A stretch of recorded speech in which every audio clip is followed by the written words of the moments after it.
Hola, buenas tardes. Me llamo Sebastián y... ¿Tú eres Sebastián? Sí, ¿qué pasa? ¡Qué bueno! Yo tengo una carta para ti. ¿Una carta? Sí. ¿Para mí? Sí. Y es de mi madre. Ahí mi madre. Que escribe como escribe y me quiere como me quiere. Vamos a ver qué dice. Querido hijo, te escribo esta carta para que sepas que te escribo. Si la recibes es porque te llegó. Si no, avísame y te la mando otra vez. Te escribo despacio porque sé que no puedes leer deprisa.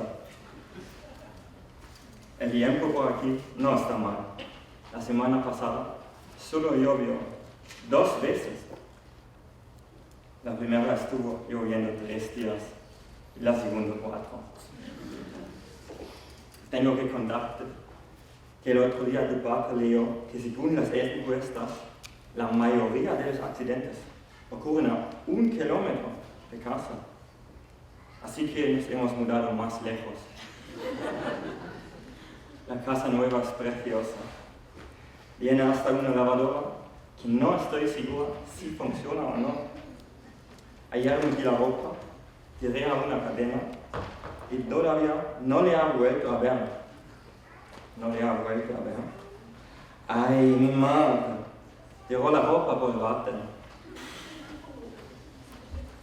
Te cuento también que el otro día explotó la cocina de gas y tu padre y yo salimos disparados por el aire y caímos fuera de la casa.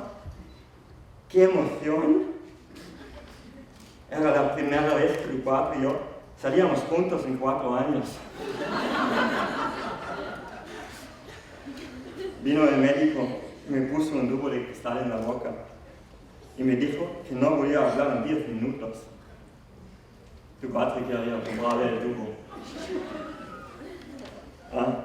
Mira, por fin enterramos al abuelo. Encontramos el cadáver cuando lo de la mudanza. Estaba en el armario desde aquel día que nos ganó jugando al escondite. Por eso nos ganó, ¿no? Y tu padre, qué orgullosa estoy de él. Tiene un nuevo trabajo, con cerca de 500 personas debajo suyo. Él es que corta la hierba en el cementerio. Bueno, perdona la mala letra y las faltas de ortografía.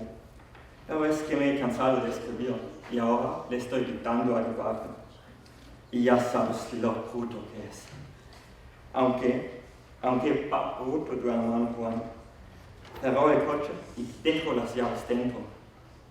Tuvo que ir andando 3 kilómetros, ida y vuelta a casa, a por el duplicado, para poder sacarnos a tu padre y a mí de dentro del coche. Los amamos, ¿no? Con respecto a la chaqueta que querías, tu tío Pepe dijo que si la mandábamos con los botones puestos, pesaría demasiado y el envío sería muy caro. Así que se los quitamos y se los metimos en el bolsillo de dentro. Tu hermana Julia, la que se casó con su marido, por fin tiene un bebé. Pero como todavía no sé de qué sexo es el bebé, no sé decirte si es tío o tía. Si el bebé es una niña, tu hermana va a llamarla como yo. Si nos va a hacer muy raro llamar a su hija mamá. ¿Vale? A quien nunca recibimos por aquí es al tío Calones, el que murió el año pasado. Aunque el que nos tiene preocupados es tu perro, el Pusky. Está empeñado en correr detrás de los coches que están parados. Y por cierto, tienes que escribirnos contándonos qué tal te va con tu nueva novia extranjera. No sabes cómo nos pusimos de contentos cuando nos dijiste que estabas en la cama con hepatitis.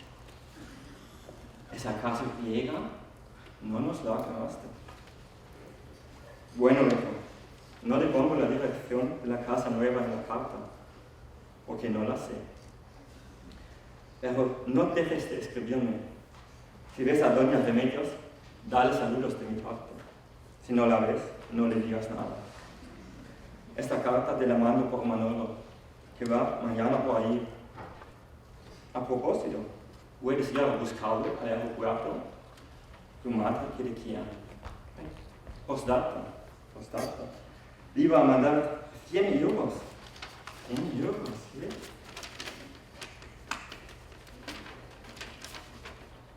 Aber ja, Ferrari ist so. Gracias,